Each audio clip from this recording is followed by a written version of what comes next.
Podcast is proud to be part of the TalkSport Fan Network. TalkSport. Powered by fans. Danilo's free, and it goes to Gibbs-White. First time we've seen them attack them, and there's Francis! Well, that's what I wanted to see Robinson do. Tyler one, he scores! And the city ground goes ballistic! He's through here! And in the end, Forrest will say it doesn't matter how you play as long as you win it. Yeah!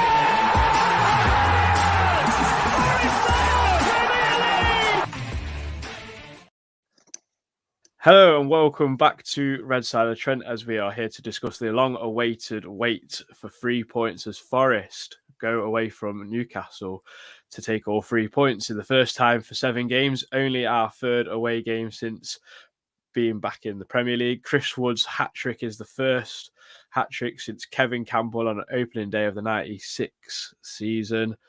Wow. I'm joined here by Christian Brown, who was our man on the ground, Reiss Lane and Lee Clark as ever. Gents, hope you all had a very Merry Christmas. And Lee, I'm going to begin with you. When the team news came out, I was expecting maybe 2 or 3 changes, as Nuno has expressed about having a tight-knit core group. But then in hindsight, playing 70-plus minutes the other day with 10 men, probably can see why the changes have come in, and maybe he wants to see what his squad was like. So 6 changes happened.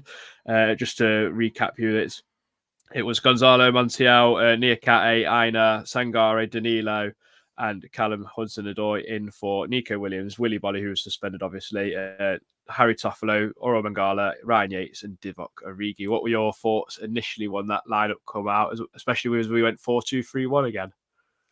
My thoughts when it first came out was, wow, there's lots of attacking players there.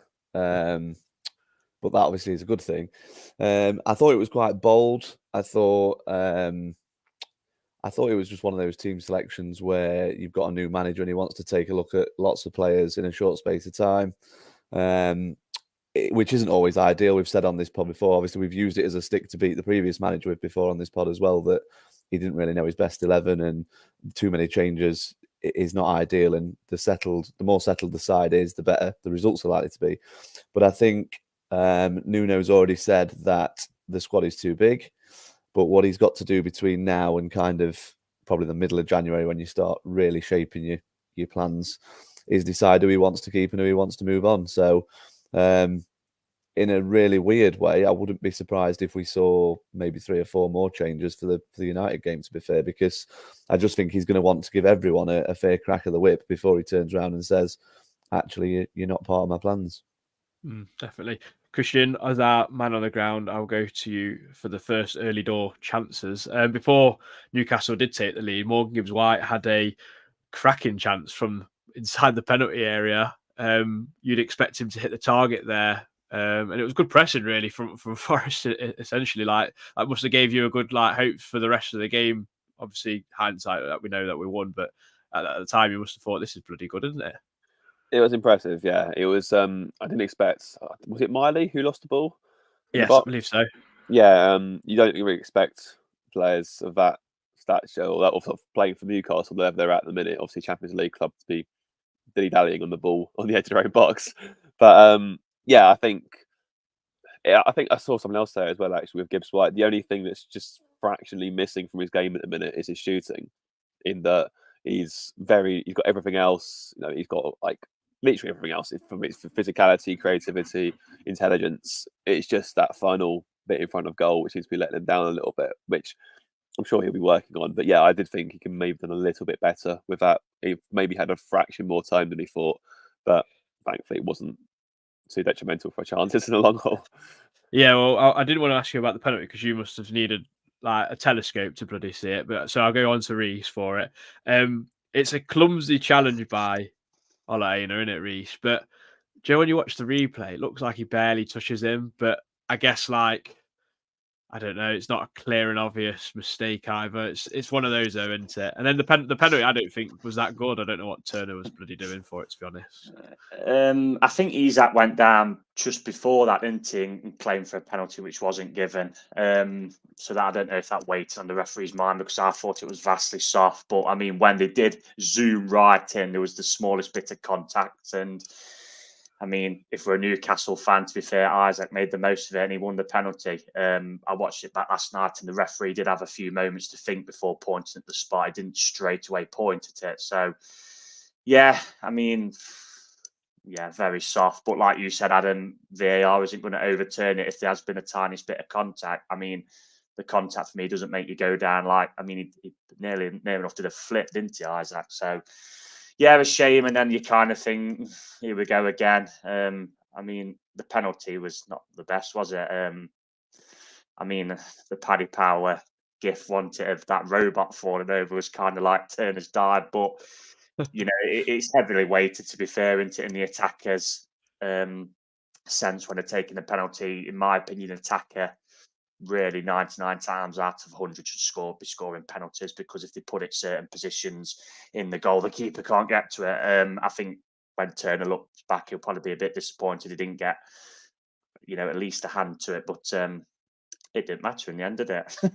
No. And well, before Wood's first goalie, Anthony Elanga has a really good opportunity to square the ball to Chris Wood, but opts to shoot.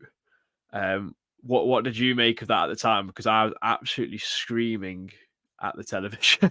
I don't know what you thought. And then talk us through the first goal, because obviously that doesn't get repeated, thankfully. Well, I mean, we've got to be fortunate that Chris Wood didn't break his foot on the post when Elanga didn't square it to him. Crikey, I bet Christian heard that from where he was in Sunderland somewhere. Yeah, it just summed up Elanga, didn't it? I suppose in the space of a couple of minutes. You've got the first one where we've said before his decision making is probably why we managed to get him 15 million. In certain moments, obviously, other moments it can be really good, as we saw just after. So, yeah, he's got it. I think, to be fair, I've said all season that when Elanga's got time to think, that's when he's worse at his end product. And he had so much time to think. It was, do I shoot? Do I whip it across?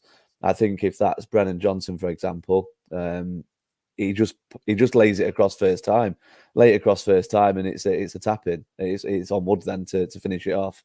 And bizarrely, the pullback for the actual goal was probably a more difficult situation to pull it back than the one he should have done. So, yeah, it was just a really good goal, a well-worked goal.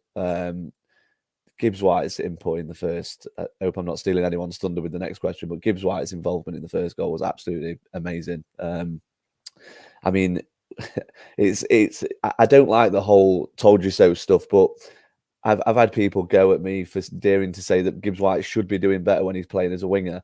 No, you have a player like Gibbs-White, you play him in his position, you build a team around him in his natural position.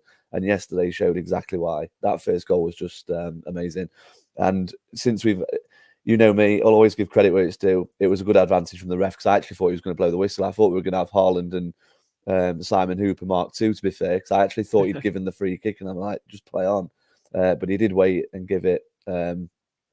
So yeah, it was just nice to see us score that sort of goal where we drive at an opposition and score just create a chance where you can't possibly miss.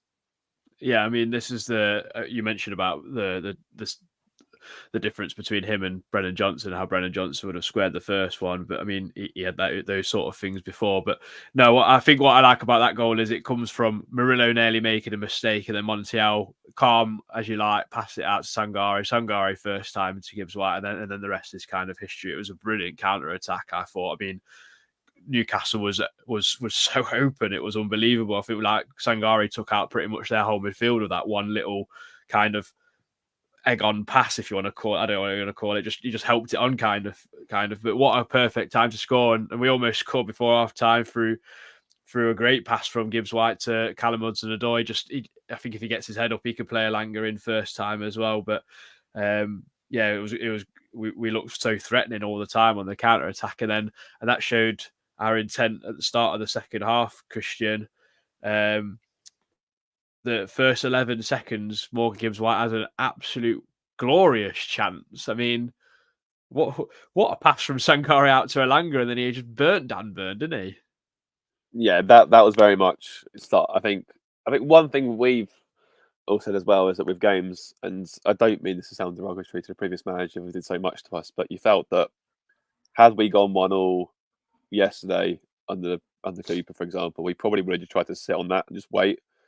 Whereas we probably would try to ride it and go, you know what, a point's a good point here at Newcastle. And it would have been. Had we left with a point yesterday, I don't think any of us would have complained about that at all. We all would have stabbed your hand off for that. In fact, we all said as much in the preview. So, but whereas, like you said, that the level of intent shown from the get-go was like, right, no, bang, let's try and get you. And even as you said beforehand, I think Matt Turner's a bit of a lucky boy, really, when he sort of flaps at that header and luckily gets there. He should catch that. He should have caught it with one hand. I don't know what he's doing, but and then obviously, luckily for Almiron, or lucky for us, Almiron doesn't get there. And what a shocker he had as well, dear me. But you're right. The speed and the intensity of the counter attack. I mean, like you said, the one before, Gibbs-White's ball out to Hudson-Odoi was a dream, and like this time it was Sangaré clipping it out to Elanga brilliantly. It was just, it was so refreshing to see us just take the game to a team like that. Admittedly, in controlled circumstances, like we weren't just like going gung ho. It was very much looking to counter attack. But that was for second half is that we digressing was literally from kickoffs, like right, bang, go, and Gibbs-White very unlucky. I thought it was worked brilliantly, and I think, like Reiss put in our group chat, Dan Burn was pretty much retired yesterday. How Livramento isn't getting game time over him is a bit of a miracle, really. Well, I think Livramento is, but they're so running out of they're running on fumes basically. I think they played 10 games in 30 days, which is absolutely ridiculous. But I'm going to stick with you, Christian, because I have to being the man who took a 10-hour round trip or whatever it was to go to 11 Newcastle. hours. Okay, well, yeah, I won't do you disservice. 11 hours. You've gone to Newcastle and seen, film and TV people, especially Game of Thrones people, will get this reference, but Chris Wood with an absolute Peter Dinklage over Dubravka, but an impressive run and pass from Elanga, who I thought actually, again, Lee will appreciate the advantage played by Chris Kavanagh again. And just talk us through that. It must have been quite difficult to see from the other end, but obviously as soon as you've seen the net ripple. Yeah, no, to be fair, we were all sort of screaming for a foul on Elanga. I don't think we'd actually realised he'd picked Wood out at first. And then it was because obviously he's been taken clean out. They're actually a very cynical side, Newcastle, which maybe don't really seem to associate with them. You saw it especially when they were losing towards the end of the game. Like the amount of penalty appeals they're claiming for things just like non-existent things. Joe Linton and Bruno Guimaraes just trying to kick everyone rather than try and win the game. It was they're very sort of niggly like that. And we saw it for the first goal, Trippier clearly tries to wipe Gibbs-White out and just gets it slightly wrong. And again, this time they do take out Elanga, and then you sort of looked up and goes, oh, hang on, he's actually picked out Wood like a dream. And then when we saw him shimmy onto his left, I was like, he's going to score it. He did. Great, unbelievable chip over Dubravka. Again, sold Dan Burn for a hot dog basically, and brilliant goal. As you imagine, your way got quite loud at that point, which was very, very nice. Chris Wood must have got Shakira's music videos on repeat over Christmas, because absolute snake hips. He was doing ball roll and step overs against Bournemouth, and then this against Newcastle. Just a few comments. Christian, you've got an admirer in the comments. He wants a short turner rant at some point. We've got NGS from Australia. Good. I don't know what's that. It's going to be afternoon there. I just had a 40 evening. So hello to you. Slick Rick I just saw Christian on Match of the Day. Oh, well, that's nice. And then 51% of attacks come from on Dan Burn's side. Something we didn't do against Newcastle last season when we had Brennan Johnson against him, weirdly enough. Reiss, the third goal. I actually couldn't believe Chris Wood had broke the offside trap. Never mind done what he done afterwards, because I think once you see the second finish, you kind of think, well, he's definitely got something in his locker to do what he did. But I was just absolutely perplexed by such a high line from Newcastle. But I don't know what I'm more impressed with, the run to stay on side or the pass. Both really good. Both really by that stage, I was just in disbelief really of what I was watching. Because it just made that third. It just made it look so easy. And then obviously slotted it in. And I turned to Emma. Is the offside flag gone up? She's like, no. I was like, oh, that's going to be offside, and isn't it surely? And then obviously when it showed the replay, timed his run to perfection. And yeah, I mean, I have to agree with Danny Murphy's analysis on Match of the Day. I mean, why they didn't bring Dan Burn off at half time? He was getting absolutely turned inside out by Wood and Delanga, and bring Livramento on. I didn't kind of understand.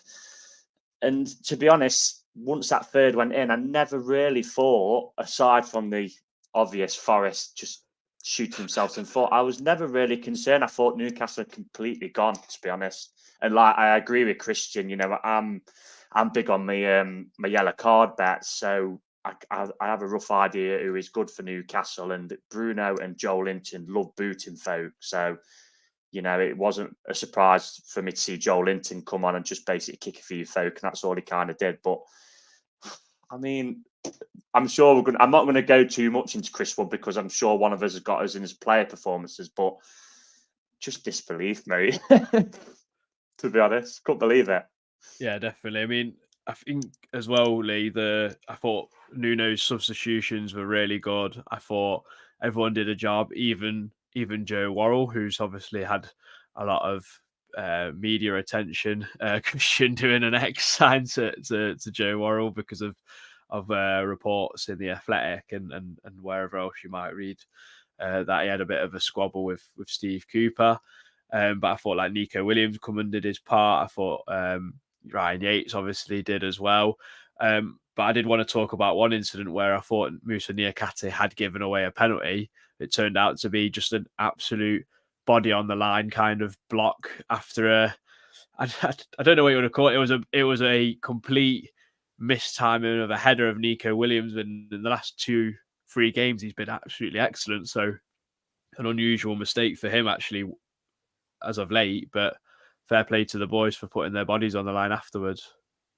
Yeah, absolutely. I mean, it's funny because as soon as that incident happened, I said straight away, that's handball. You can just tell with the Newcastle reaction. And I know it's easy to say that because obviously I think they were 3-1 down at that point. So they were going to appeal for everything. But it just, when every player appeals, something just doesn't feel right. And then I watched 3 different angles and I thought, yeah, that's handball. And then the last one they showed, you can clearly see it strikes the top of his shoulder.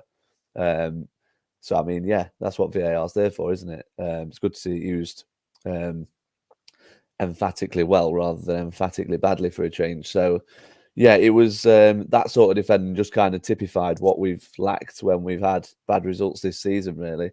I think one thing that we've all, not just us four on this pod, but fans in general, have bemoaned a lot of times this season is that we've got players that simply don't care. And I think that defensive display yesterday suggested that we've got quite a lot of players that, yeah, they'll make mistakes sometimes, but it won't be through a lack of not wanting to play for the club. Like we say as well, credit where it's due with Worrell. There was a header that he made at the end where I think Wilson was just queuing up to nod it into an empty net. And it just needed any touch and he got the top of his head on it and it went out for I think we managed to keep it in actually and then hook it down the line. So, yeah, credit where it's due. I thought, like you say, all the subs came on and played their part yesterday. Definitely. Just sticking with you, Lee, because I've got a couple of questions to ask all of you as well. But how good does that feel? We were saying literally on the last pod against Bournemouth, or maybe the one before, was like, we don't know where the next win's coming in to be in a typical Forest fashion. It's come away at Newcastle. We did say this, like we'd lose to Bournemouth and probably get a result against Newcastle and one against Man United. But it makes such a difference, doesn't it? Yeah, it does. I mean, it just completely changes your mood. It's like I've said before that I don't get too high with the highs these days and I don't get too low with the lows. But boy, when you go to Newcastle and win, it's hard not to get a little bit excited. I thought the gloss came off it a little bit because Luton won. I know that sounds silly because keep playing like that and we're probably going to stay in the division. But it would have been nice to get a win like that and then see them kind of drop points as well. I mean, I think this league's almost proven as bonkers as the Championship because you've got teams like Luton winning back-to-back games. I don't mean that disrespectful to Luton, but I think everyone I think even Luton fans I've spoke to kind of hoped that they'd go up, have a bit of a crack, and then go down with plenty of money in the pocket and build the club and stabilise that way. But I mean, they've got a genuine chance of staying up now. They'll feel that they can stay up with the performances they're putting in and stuff like that. So, it feels amazing to get a win like that. And I think on a personal level, in where I am in Mansfield, there's loads of Newcastle fans, and they've been absolutely unbearable for the last 18 months, and rightly so. Why wouldn't they be? They've got to the Champions League. They're owned by a state. I mean, come on, they've been absolutely unbearable. So, for Chris Wood to go there and score a hat-trick and treble the amount of goals he scored at St James's Park as a Newcastle player is mildly amusing. Loads of Newcastle fans in Mansfield. What the heck? What world are we? What world are we living in? What world are we living in? That's for a different pod. Christian, it must have made the 11-hour journey a little bit better. Sorry, Reiss. But it's unrelated. I think it's to do with the mines, isn't it? A lot of the people settled in Mansfield from Newcastle, but I might be wrong with that. Yeah, you are right, to be fair. Lots of Sunderland fans as well. Yeah. Christian, must have made the 11-hour journey a little bit better, eh? But how good does that feel? I mean, someone asked, by the way, what time did you leave? So you may as well tell them. So I left at 2:30 in the morning. We actually did it in pretty good time. So we got there in 5 hours 15 to Newcastle. As you imagine, the roads are pretty empty. But obviously, you can never preempt what the road work's going to be like, even on Boxing Day. So so that was fine. And then the drive out was breeze after a result like that. Absolute breeze. The only thing that was probably made me felt really was when Wood scored the thirds. Obviously, there was initial sort of rush of euphoria, and I was like, "There's no way Chris Wood's onside. There's no way he's sprung an offside trap. There's no way he's got the pace to beat the Newcastle back line, round the keeper and score." So I sort of stopped. So I saw everyone going, I was like, "No, this could get ruled out. It's going to look silly." And then obviously I did a little VAR check.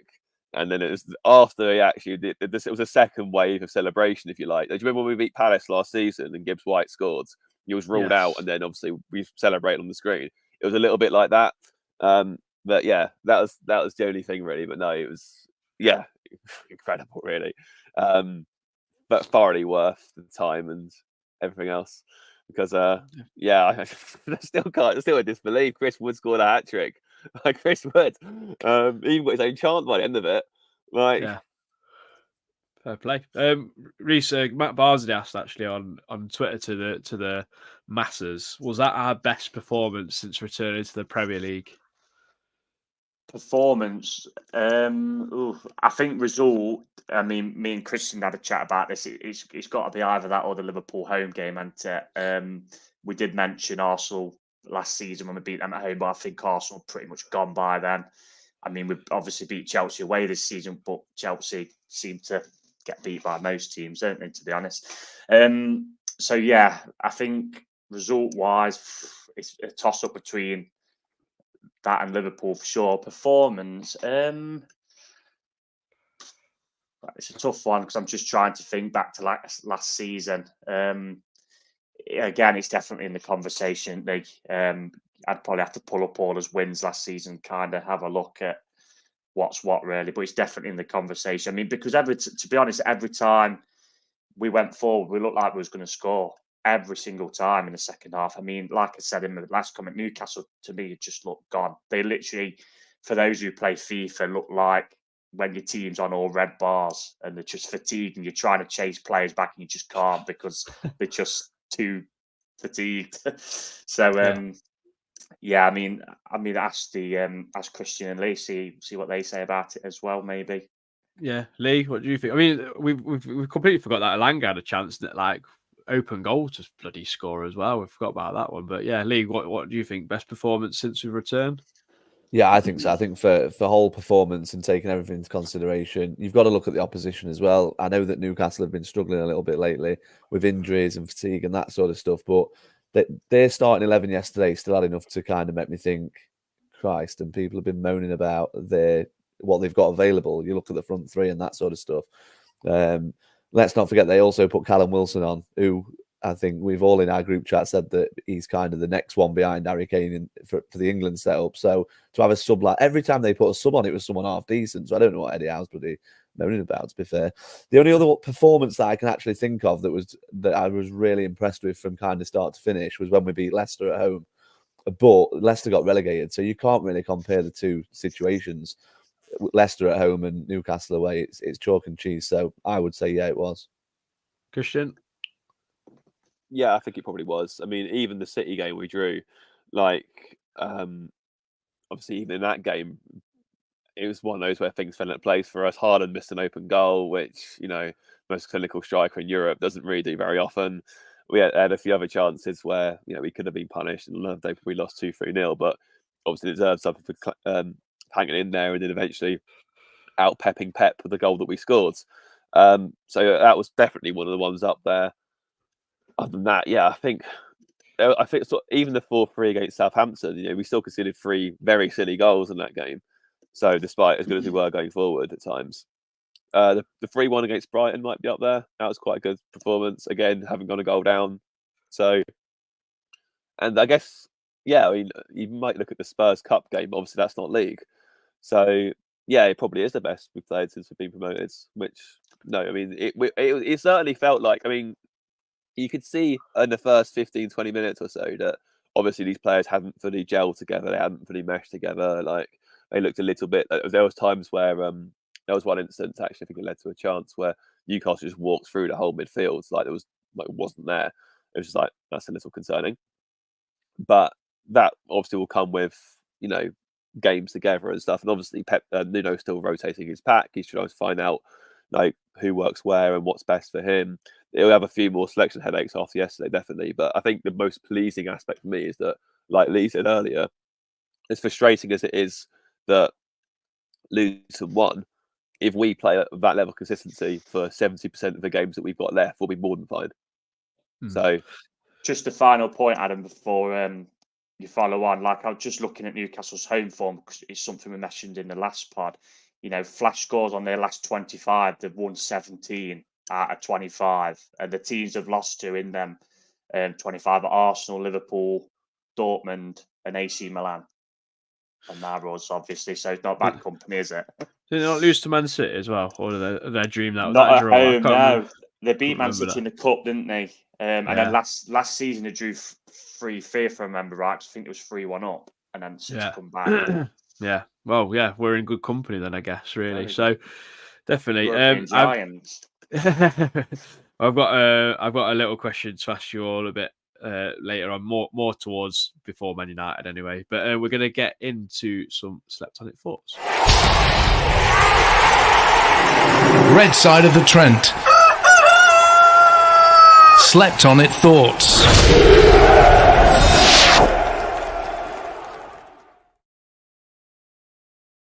Super loud in my ears, that is, but I love it. So here we go. Jerry Pritchard. I feared the worst when I saw the team and then watched Danilo for 20 minutes, but then it started to click and confidence grew. Excellent performances from Wood, Morgan Gibbs-White and Montiel. Elanga does some excellent work, but it's so frustrating. If rough edges can be smoothed, he'll be great. Martin Fretwell, what a difference it makes when you have a go up the effing Reds. Capanosity. On the second day of Christmas, old Nuno gave to me. Forest coaches coaching, Chris Wood Ronaldoing, Morgan Gibbs-White controlling, and Ante Elanga maddening, and 3 beautiful points. Sammy Slack, it was so refreshing to watch his attack away from home, 3-1 up and still pushing on. Solidified with 10 minutes to go. Yes, not after scoring. I think Nuno will kick us on. Such a hard place to come, and we were immense. Sam simply having a wonderful Chris Wood time. No idea what Nuno has been doing in training, but he's got us playing like prime Barca and turned Chris Wood into R9. Very, very excited for Saturday. Carl Booth, credit to Nuno for putting Morgan Gibbs-White in his best position and turning Chris Wood into prime Bergkamp now. Thought we were solid and well deserved to win, especially second half. Turner still dodgy, just a shame Luton won to keep the pressure firmly on. Slick Rick, perfect away performance set up with a plan and executed. Nigel Clough is the son of God. By God, we needed that, and it was thoroughly deserved. After the Blades game, you read out my slept on it thought, which was that Wood would get at least 8 Premier League goals for us. Think it raised a few eyebrows, but it doesn't look far off now. No, he's on 7. Reiss shows what playing the players in their actual positions stood. Wood was limited and isolated by Cooper. Just because you're a big man doesn't mean you're a target man. Unreal performance. Said this after Villa. The key now is consistency, and it could be onwards and upwards. Gary Baldy, not strong Newcastle team on paper, and we dominated the game. Nuno has moved more Gibbs-White to the centre and found a way of getting a tune out of Chris Wood. Solid start. Got to keep the pace as those below keep picking up results. Last few now. Stuart Clarkson. Nuno's got us up and running quickly. Honestly, think we would have had 3 points the other day with a different ref. More Gibbs-White in the middle where he shone. Nuno playing into Chris Wood's strengths. Defenders working hard. Danilo still looks rusty. Too many passes going astray. Bring on Man United. And then last but no means least, Grant Fellows. There's clearly more emphasis on getting forward. More Gibbs-White playing where he needs to. Also helps. The change in mindset the last 2 games is mind-blowing. 5 goals in 2 games, and one of those we had 10 men for most of it. Thank you very much for getting your slept on it thoughts in. Loads of comments. Sorry if I didn't read any out. It's always good when we win, and normally we get more when we lose, weirdly enough. So yeah, really, really good, really, really positive.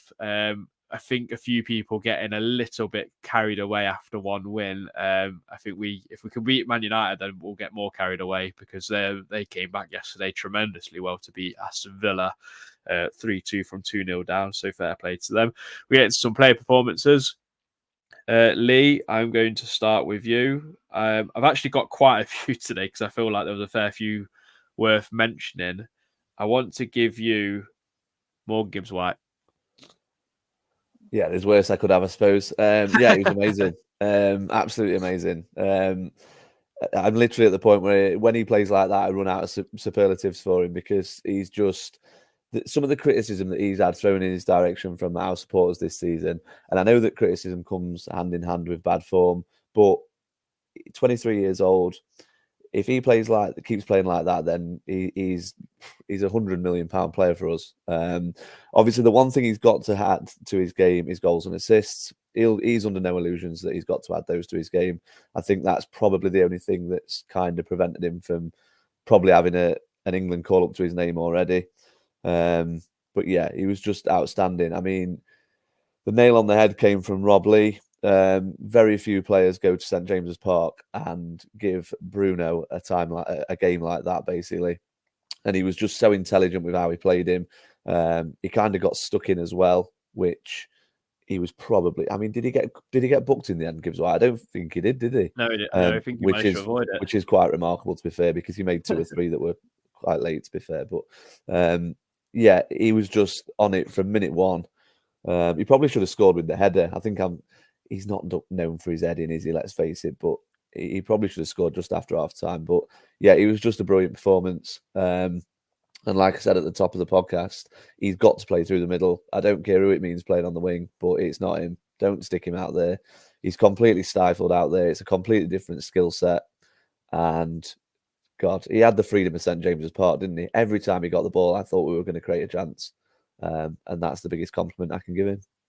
Yeah, he just kept picking balls up in the pockets. Where even when it was out wide, he was still picking a ball up in the pockets as well, which I thought was brilliant. Statistically, Lee, you'll be amazed to hear that Gibbs-White's actually really good in the air in terms of winning duels. So I'd have expected him to nod that one in, especially as he scored one in the Euros. I think either semi-final or final.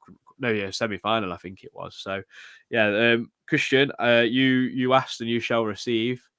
Ibrahim Sangaré. For you? Yes. The amount of things I saw written about Ibrahim Sangaré after that Fulham disaster were incomprehensibly dumb. And it is so pleasing now that he's finally got his chance again. I've just come back from injury and he was so good yesterday. That's the player that we signed. That's the player that we needed to get into our midfield to help us take us to this next level that we aspire to be at. He was incredible yesterday. Very underrated cog of the machine, was winning his tackles. I think we all sort of look at him as this sort of like powerhouse defensive midfielder, but he's immensely skillful. And his passing range is just so good as well. We saw at the start of the second half where he picked out Alanga. There was one other incident where he rolled 2 Newcastle players and then just poked the ball upfield to found feet. He honestly, he was so good yesterday. And I don't think a lot of people sort of think like, 30 million spent. Like some of the things I heard around me at Fulham as well was like, oh, we can't. We spent £30 million on this and this sort of thing. It's sort of like, come on, like let the guy adapt a little bit. Let's see how it gets on now. For whatever reason, it didn't fully click with him with Cooper. I think the West Ham game was maybe the only time we really saw the best of Sangaré and Steve Cooper, and that's probably because he had to adapt to a new league, new language, new environment, new everything. It's probably a bit of him that maybe has a bit of tinge of regret as well, seeing as PSV are running away with the Dutch league and he never won that when he was there. So, it's probably not been the easiest time for him, but he was phenomenal yesterday. And yeah, so certain people need to be making a few apologies, I think, because if he keeps playing like that, yeah, we've got a good one. Just finally on Sangaré, the one thing I would say about him, if you put Sangaré in Newcastle's midfield yesterday, they'd have beat us. He was that good. He was exactly the player that Newcastle lacked yesterday afternoon. They didn't have that one player who was prepared to kind of hold back and cut the counter-attack out. He did, like Christian's just said, he did everything that was promised on the tin when we signed him, I thought, yesterday. It's just gutting. At 16 as well. Yeah, exactly. It's just gutting that he got booked, and obviously it was pretty blatant yellow as well. He just went straight for the back of Bruno, didn't he? I think. But I think it's the last time we're going to see him now till February, unfortunately. Yeah, which is galling, really, because it I depends love how to see far Côte d'Ivoire go, isn't it? Really? Yeah. Ivory Coast. Ivory Coast, yeah. But Côte d'Ivoire is their correct pronunciation, really, so kudos. I think when you look at it, Sangaré played in the position which we bought him for, which was to sit in front of the midfield and protect him and Danilo, and then you kind of allowed before. Yeah, we allow Danilo to get forward a little bit, but primarily he was getting right next to Sangaré. Is it in the Ivory Coast as well, the AFCON? I have a feeling it is. I think it might well be. But yeah, but the thing is that you play them two next to each other and it allows you to play 4-2-3-1 because you've got the protection. I just feel like there's a way of playing to a midfield and not getting overrun, but that's conversation for a different day. Reiss, you also asked who you should receive. You got Lee Wood's dad, Chris. It is actually Lee Wood's dad. Some people will believe that. It's not Lee Wood's dad. Don't worry. What did I say a few pods ago? That he was a disgrace, pretty much. And to be fair, I do stand by that at the time because him amongst a cluster of players were. It kind of goes on now. I mean. People are saying, "Oh, obviously Cooper's held him back, and it's displaying to his strengths," which I don't think people would have assumed playing to Chris Wood's strength is him skinning Dan Burn and then dinking the goalkeeper. But I mean, from what were 3-4 games ago. I mean, I just didn't see the effort. I just didn't really see the desire to put himself about. Personally, people will on social media blame the previous manager and say he was stifling them. Yesterday, I mean, unplayable, completely unplayable. And the turn of what I watched 2 or 3 games ago was, chalk and cheese. I mean, he should have scored 4. Alan Shearer said that. I mean, I felt for him because that was the easiest tapping he'd get all season if Alanga had put that across. And to be fair to Alanga, he did learn. It was very similar last season when Brennan Johnson could have played in Taro against Chelsea. Then the next game against Southampton, he played it across and we scored. I'm just so glad we got that chance pretty soon after, and Alanga learned from it. And I agree with what Lee said. That was a much more difficult pass as well because I think he had to get it through Fabian Schär's legs, didn't he? So that was the first one. Perfect positioning, the movement. That's where you want a striker. If a striker gets 10 tap-ins a season, brilliant. The second, I mean, the ball in behind Dan Burn, I mean, it kind of just ties Dan Burn's legs in knots, doesn't it? And then Wood's on the front foot against him, and then he literally skins him like he did against the player against Bournemouth and dinks it over the goalkeeper. I mean, if that was Erling Haaland, if that was Harry Kane, the world's media would be all over it, wouldn't they, saying how good a finish that was. And then we discussed it earlier, the third goal, brilliantly again, timed his run to perfection. He made it look easy. I mean, to take it round the goalkeeper and just slot it in, there was never no fumbling touches, was it? It was just like he was basically an autopilot on a computer game, and it was so easy. So And to be fair, 7 goals. I think it's 7 and 17. That's a pretty good return for a team who's 16th. Well, a very good return. I think he's got a better goal ratio than Haaland this season. Yeah. In minutes per game. I mean, minutes per goal, sorry. There was a few. I mean, we had a bit of a chat, didn't we, between us? I kind of see him as, and it might be a stereotype. Some people might not agree that he is stereotypically a target man. I mean, my stat to back that up would be scored 33% of his Premier League goals with his head. Now, if I was to say to you guys, who's probably an ultimate target man in the Premier League, you kind of probably say Peter Crouch would be one. He scored 37% with head of goals, and he's the top scorer for headers, I believe. So, and he's now scored more hat tricks than Dennis Bergkamp and Eric Cantona or something I've seen on Twitter yesterday, which is phenomenal. I think with Wood though, like the last 2 games, what I've seen as well, when the ball's gone up to him, he's got support. Like Gibbs-White's within a few yards of him. Like it's just easy. It's just simple things, isn't it? I think everybody who's probably had a view on him is probably, there is some substance to these views, and I don't think one particular view is entirely correct. I don't think one particular view is factually incorrect. Look, I've never been obtuse on this podcast. I'll give credit where his credit's due, and he was phenomenal yesterday, and hopefully he can keep it up, because if he can get, well, I mean, now he'd be looking at probably maybe doubling that tally and getting up to 14, 15 goals. But I mean, if we'd have said at the start of the season Chris Wood would have got double figures, I think we'd all probably had a bit of a laugh, wouldn't we? Let's be honest. But hopefully he keeps it up. But the only thing this isn't a negative at all, but because it was against Newcastle and he kind of had that point to prove with, because he had a bit of a torrid time into Newcastle. I just hope it isn't kind of that game where it was, where I kind of thought in my head, Nathan Tyson always used to turn up against Derby and be absolutely incredible, and then he always kind of went back to being pretty average. I just hope that isn't kind of his Everest, and he's going to go back to being okay. Hopefully now I can push on, because the finishes yesterday were just natural finishes, weren't they? I mean, the ding was, like I say, if Harry Kane, Erling Haaland, then type of players had scored that, would have been raving about it in the British media, wouldn't we? Yeah, fair play to him. I think we've seen how good a finisher he is. The 2 against Luton and then even the disallowed goal were excellent finishers. So yeah, well, he's definitely got it in his locker. The one against Luton was with his head, and to be fair, the first one against Luton was a really good finish. But we frown upon Luton, don't we, seeing them as, they're going to go down. So to do it against a team of Newcastle's qualities who've been playing in the Champions League this season is, fair play to him. Yeah, so I think if we could keep getting bodies in and around Chris Wood until Wundy's back, but even now you got Chris Wood four goals in 2 games. Like I said just before Christian pops in, every time we went forward second half yesterday, we just looked like we was going to score. Yeah. And, I mean, and it's something I put on my tweet. I'll give credit to Nuno as well here. You knew exactly how we was going to play yesterday. We was always going to counter, and the counter-attack worked. And that, with respect, that's something with Steve we've not had for a long time. And, I've been banging the drum, and Lee's mentioned it.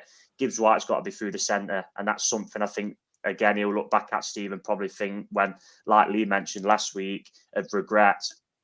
He should have found a way to make that work, because, as you can clearly see yesterday, Christian, far better side. Did you want to jump in? Yeah, just on words. It feels like, obviously I could be fairly wrong here, but it feels like he kind of has a very similar profile, physical profile, everything really, to Raul Jimenez when he was at Wolves. I think personally, maybe not as quick, perhaps, but by and large, pretty similar builds, pretty similar. Maybe Nuno just, has an idea how to get the best out of him, and which we probably weren't doing before. I mean, I just see one of the comments coming in now, saying I love Cooper, but I'll never understand signing him and playing him a low block. I said, Emerson, he's right.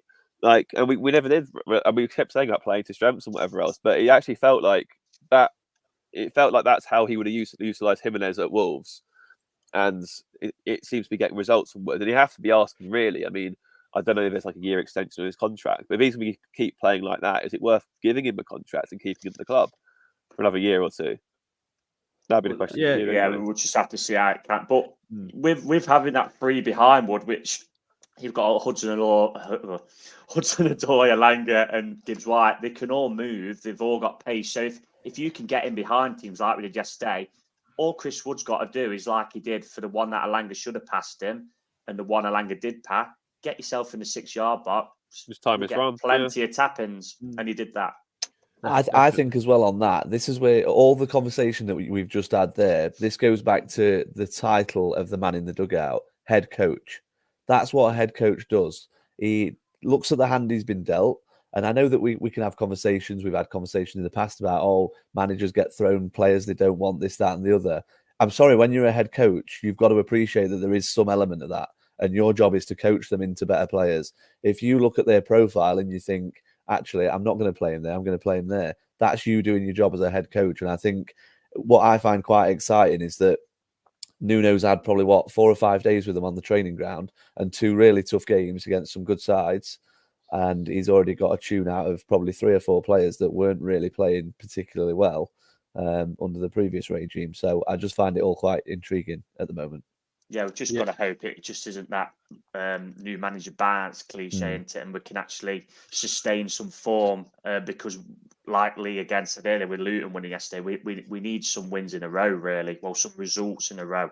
It's no good winning 1 in 5 or whatever. We could do with some wins, really. It's just a shame now we kind of see after yesterday we could get going. There's going to be a break, isn't there, for the Premier League until the 20th after United. I mean, I'll take the break if we beat United, so that I don't mind that. But there's 85 people. So I don't think that the break's a bad thing. So it gives him, okay, admittedly without some of the African players, but it actually gives him some time on the training ground to go, right, okay, these are my methods. Obviously, at the minute, it just feels like game by game. Okay, look. So he was saying, like, literally, we're having very light training sessions to try and get these things into the players very quickly. It'd be quite nice, I think, for him and his team to just have some time to go, look, okay, this is what we want to do. This is how we're going to do it. This is how you're going to fit in, rather than just go, right, you play, let's go. So I think that break might not be a bad thing for us in the long run. I agree as well on that. But it's just on the flip side, when you're winning games, you just want that momentum to keep coming and keep coming and keep coming. I think if you ask most players when they're winning, what they want to do is play games. But we have got the small matter of Blackpool and Jordan Rose to contend with in that time. We've got 95 people here this morning, so thank you very much for joining us on a Wednesday. If you've not liked or subscribed to us, I will ask the beggy question of doing that. We're trying to get up to 1,000, so and then we can do some more giveaways. We have got a giveaway to do at the end of this episode, actually, so we'll do that. So I did want to mention a couple of other players. Obviously, Alanga is now up to 9 goals and assists this season, which I think is tremendous. We've said this so many times how frustrating he can be, but how effective he can also be. I thought his 2 assists were really good. Should have had 3 or 4 assists overall with the cross to Gibbs-White, and he should have squared it to Wood. But he's quietly going about his business. There's a lot of obviously hype about how he's performing all of 4 of Man United's front players, though. Garnacho got 2 goals, Rashford got an assist, and Højlund finally got off the mark for them.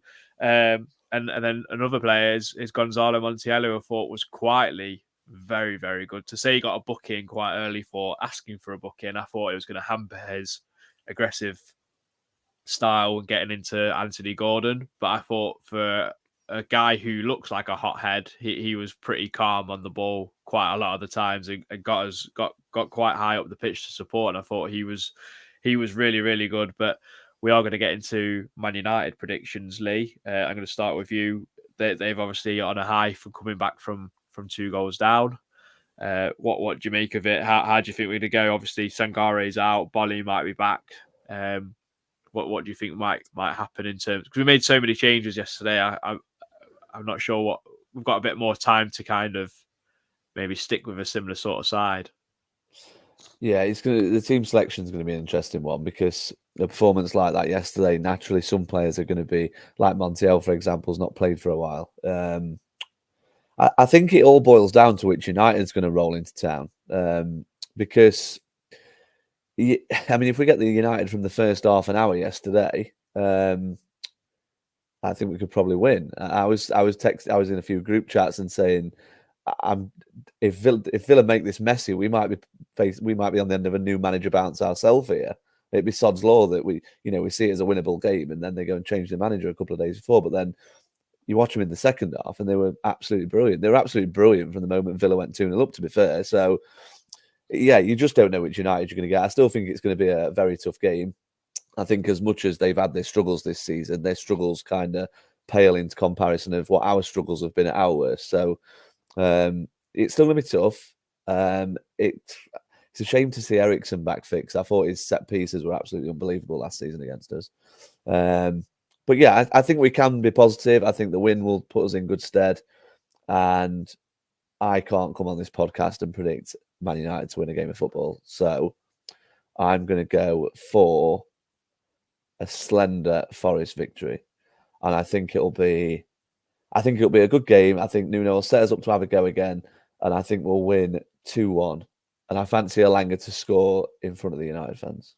Oh, Nick has just put in the comments that the fourth official at Man United versus Villa was you know who from last Saturday. I hope he's not, but I can't imagine him coming back into an NG postcode anytime soon. The Premier League way, make a mistake, line your pockets 4 days later with more money. Anyway, let's move on.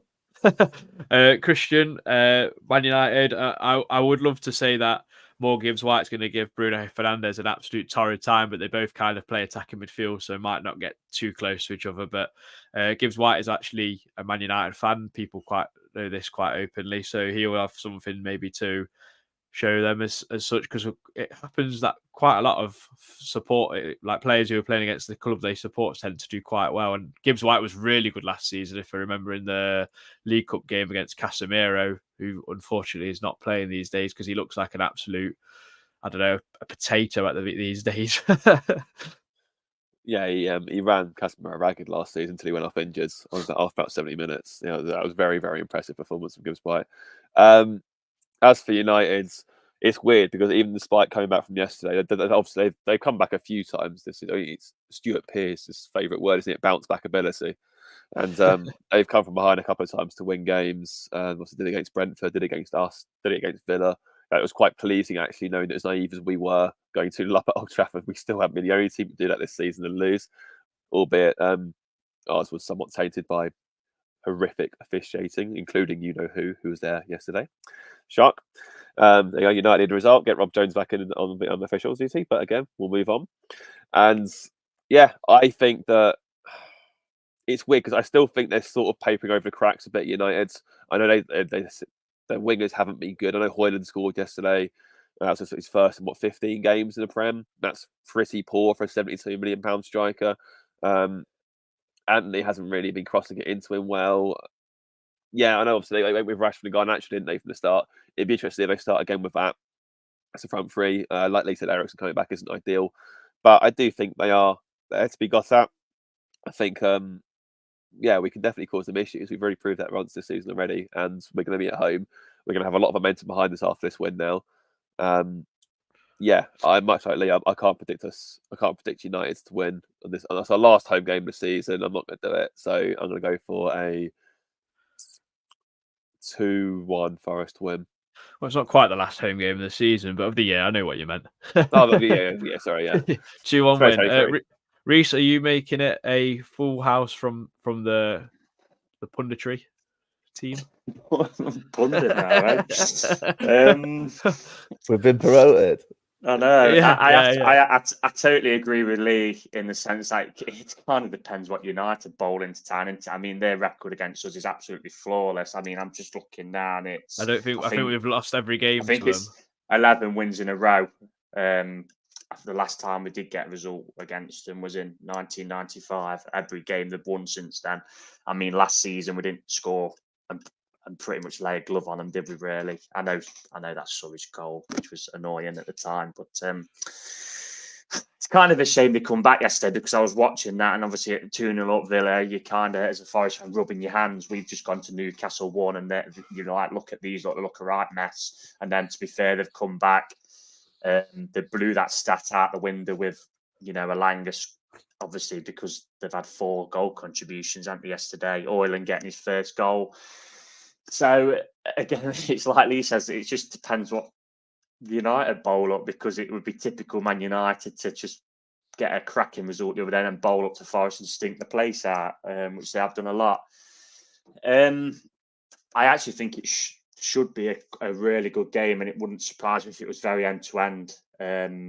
To be honest, and I'm afraid I'm going to get splinters in my backside because I'm going to sit on the fence and say it's going to be a 2-2 draw. Oof, at least it'll be entertaining in some respects if it was a 2-2. Which, if we'd have had 4 points from United and Newcastle, you'd have been happy with. Would have probably had a laugh, wouldn't we? Let's be honest. Yeah, definitely. I mean, I'm quietly positive. I mean, I know Christian was quite apprehensive about Nuno and the negative football. In the first 2 games that we've seen of him, he's been like really forward thinking in a lot of respects. I mean, we've got to give a lot of time because it's only 2 games. Everyone always says, "Oh, new manager bounce," blah blah blah. So we've kind of got to give it a bit more time before we see his methods come in. I think kind of negative might be the wrong word. I think the better phrase would have been front foot football, I think is what a lot of people have asked for. Now, the last 2, yesterday, I wouldn't say we was counter-attacking, let's be honest. But when we was attacking, we got on the front foot and used it to our ability, didn't we? If we can do that, become a counter-attacking team, but with the pace we've got with that 3 behind Wood, if we can do that, I think everyone will be pretty happy if we can make it work that way. It's just under Cooper, we was a counter-attacking. Yeah, we was a counter-attacking team in his last how many games, and we didn't get bodies forward enough, did we? Yesterday was completely different. Every time, I've said this a few times now, every time we come forward, we was a threat. So if we can do that, I'm sure we'll be playing a similar way to that against United on Saturday, and if we can do that and cause them some hurt, because they're still, they're not like, with respect, they've still got Johnny Evans and that at the back. They're not. I know they performed really well yesterday to come from behind, but they're not. I wouldn't say. Again, I agree with Christian. That might be a papering over the cracks kind of job. They're there to be got at, and I'm sure they'll be saying that to us. So, fingers crossed it'll be a good game, and fingers crossed we can get 3 points. Yeah, something I didn't mention earlier. We was getting like 4 or 5 players into the box when the ball was coming in, so that's something that's an immediate difference. So hopefully that can continue. I think like Chris Wood's instrumental against Johnny Evans or Rafael de Varane of getting players into play. Alanga, Hudson-Odoi, Morgan Gibbs-White, depending how we roll up. Obviously, it's going to be an interesting one. Might see Mangala come back into midfield. Hopefully, that'll give us a bit more of a foothold in terms of possession. But yeah, no, I'm really looking forward to it. I think it's going to be a tough game. Obviously, they'll be their tails will be up after getting a good result yesterday after going 2-0 down. But it just shows that Man United are definitely there to be got at. So let's hopefully kind of break the crap duck we're on of losing games at the City Ground with a winning one to cap the end of the year off. So, and go into 2024 with kind of itching to play almost, especially then, and hopefully Jordan Rhodes gets absolutely 0 sniffs at the City Ground for Blackpool. I actually had a look yesterday, and he's top scorer in that league. Is he really? Before yesterday, I'm not sure if it's changed yesterday. I mean, I don't usually look in them piddly pop leagues what his rivals are in, but it is what it is. He loves it in Lancashire because he was unbelievable for Blackburn, wasn't he? So, yeah. But thank you very much. We had a peak of about 100 people in here, so hopefully everyone's dropped a like and a subscribe, and thanks for everyone getting involved in the comments. It's been really good. I hope we're here back just before the new year to talk about a win over Man United. So we'll see you in the next one, probably next Sunday for the post match. Before we close, aren't we due a subscription? Yes. No, I've already done the draw. So everyone who commented and is a subscriber for the last pod we did, which was the post Bournemouth game. Can't leave suspense like that, can we? I'm really sorry, but Nomad.1865 who commented in the for the post Bournemouth game is the winner of our £25 gift voucher that we give away. We gave away one on Twitter just before. So Nomad1865, if they want to get in touch with us, just drop us an email, redsideofthetrent@gmail.com. We'll get that sent to you as soon as possible. So thank you very much for that. Christian, thank you for reminding me. We'll see you just before New Year to go through the Man United game. Thank you for everyone joining us, and we'll catch you later. Come on, you Reds.